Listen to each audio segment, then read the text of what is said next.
अगर आप भी वाटर पार्क जाने का सोच रहे हैं और अभी तक जगह डिसाइड नहीं की, तो मैं आज आपको बताऊंगी कंप्लीट लोकेशन और रेट्स के साथ सबसे चीपेस्ट कराची का वाटर पार्क, जहां पे 10+ राइड्स भी हैं और बहुत सारे पूल्स वगैरह शामिल हैं। तो हमने भी जून जुलाई की छुट्टियों में डिसाइड किया वाटर पार्क जाने का, और जिसमें हमेशा हम वाइल्ड वेंचर को ही चूज़ करते हैं क्योंकि वो हर लिहाज से परफेक्ट है। आपको कंप्लीट इन्फॉर्मेशन दूंगी टिकट्स वगैरह के हवाले से। सो गाइस, अगर आप भी आउटिंग का प्लान कर रहे हैं तो एक दफ़ा वाइल्ड वेंचर का विज़िट ज़रूर करें। सबसे पहले हम निकले पिकनिक के लिए और नाश्ता किया हमने धमतल में, और हलवा पूरी इंजॉय करने के बाद फिर हम वहाँ से निकल पड़े, और तकरीबन 9 सवा 9 बजे तक हमारे नाश्ता हो गया था। तो हम जा रहे थे वाइल्ड वेंचर की तरफ, और हम तकरीबन 9:30 पौने 10 बजे तक वहाँ पहुँच चुके थे, क्योंकि 10 बजे वहाँ पे टिकट की लाइन बहुत लंबी हो जाती है। तो आप कोशिश करें कि 9 के बाद वहाँ पे ज़रूर पहुँच जाएँ, ताकि आपको टिकट वगैरह की परेशानी ना हो और लाइनों के लंबे चक्कर ना लगाने पड़ें।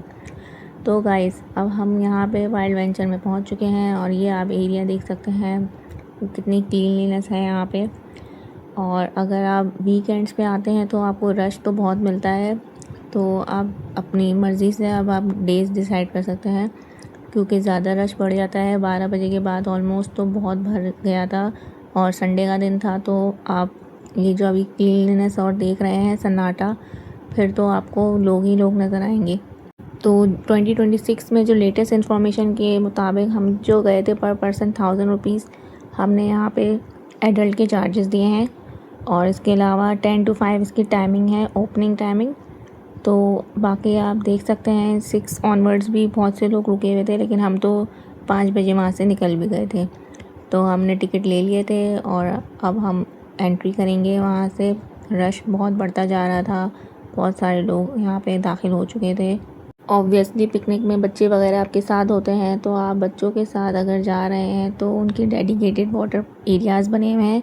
पूल वगैरह जो हैं उनकी हाइट के अकॉर्डिंग बने हुए हैं, तो आपको इस बात का ध्यान रखना है कि उनकी हाइट के अकॉर्डिंग ही उनको वहाँ पूल्स में ले जाएं।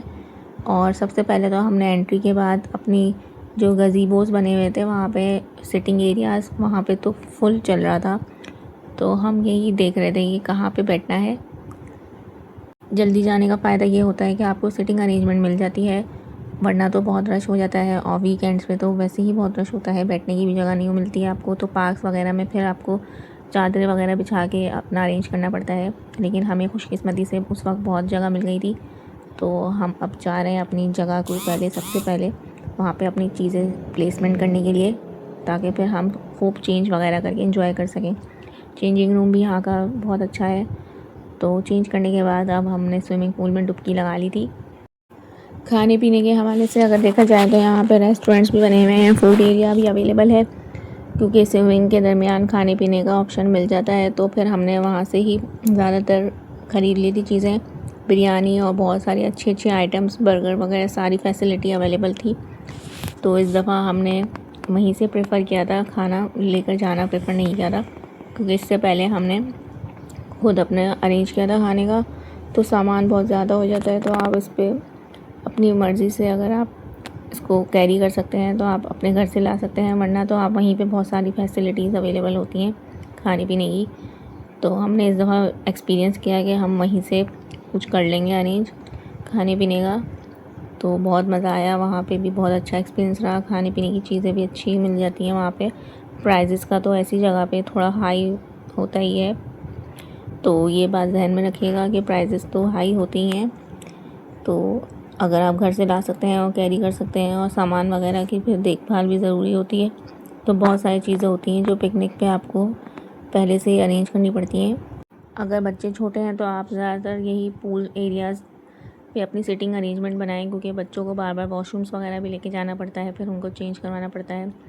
तो ये सारी फैसिलिटीज़ अपनी सिटिंग अरेंजमेंट ऐसी हिसाब से माइंड में रख के करिएगा कि फिर आपको उनको चेंजिंग के लिए भी जाना पड़ेगा। तो हम ज़्यादातर तो करीब के पूल्स में ही जा रहे थे, और बाद में ये देखिए मंज़र क्या इसका हाल हो चुका था। रश की वजह से पूल्स भी बहुत गंदे हो गए थे, और लोगों को चाहिए कि अपनी क्लीननेस का ख्याल रखें, एनवायरनमेंट का। लेकिन यहाँ पे कराची में लोग बहुत ज़्यादा मैस करते हैं, तो ये इस वजह से सारा जो आप देख रहे हैं हशर ख़राब हो गया था। 2 बजे के बाद तो लोगों ने खाना पीना शुरू किया, तो बहुत ज़्यादा पूल का पानी भी बहुत ज़्यादा डर्टी नज़र आ रहा था। लेकिन इससे पहले जब हम गए थे तो इतना रश नहीं था, तो ऐसी हालत नहीं हुई थी। तो इस दफ़ा छुट्टियों में तकरीबन सब ने ही बहुत इन्जॉय किया, और संडेज़ को तो होता ही है रश। सो गाइस, फिर भी हमें बहुत मज़ा आया और बच्चों ने तो बहुत ही इन्जॉय किया। तो ऐसी ही इन्फॉर्मेशन के लिए मेरे चैनल को सब्सक्राइब ज़रूर कर दिया करें और लाइक का बटन भी दबा दिया करें। अच्छा, इसकी लोकेशन मैं आपको बताती चलूँ। ये गडाब रोड सुपर हाईवे बकाई यूनिवर्सिटी से तकरीबन 4 किलोमीटर के फासले पर है। कराची के डिफरेंट एरियाज से ड्राइव करके यहाँ इजीली पहुँचा जा सकता है। बाकी स्लाइड्स बहुत ऊंची ऊंची थी, जो मैंने तो एक्सपीरियंस नहीं की, लेकिन बहुत सारे लोग स्लाइड्स का भी मज़ा ले रहे थे। और बहुत सारे पूल्स अवेलेबल हैं यहाँ पे, और बहुत बड़ा सेटअप है हर चीज़ का। तो कमेंट करके बताइएगा मेरी वीडियो कैसी लगी। मिलते हैं नेक्स्ट व्लॉग में। अल्लाह हाफ़िज़। Do like and subscribe.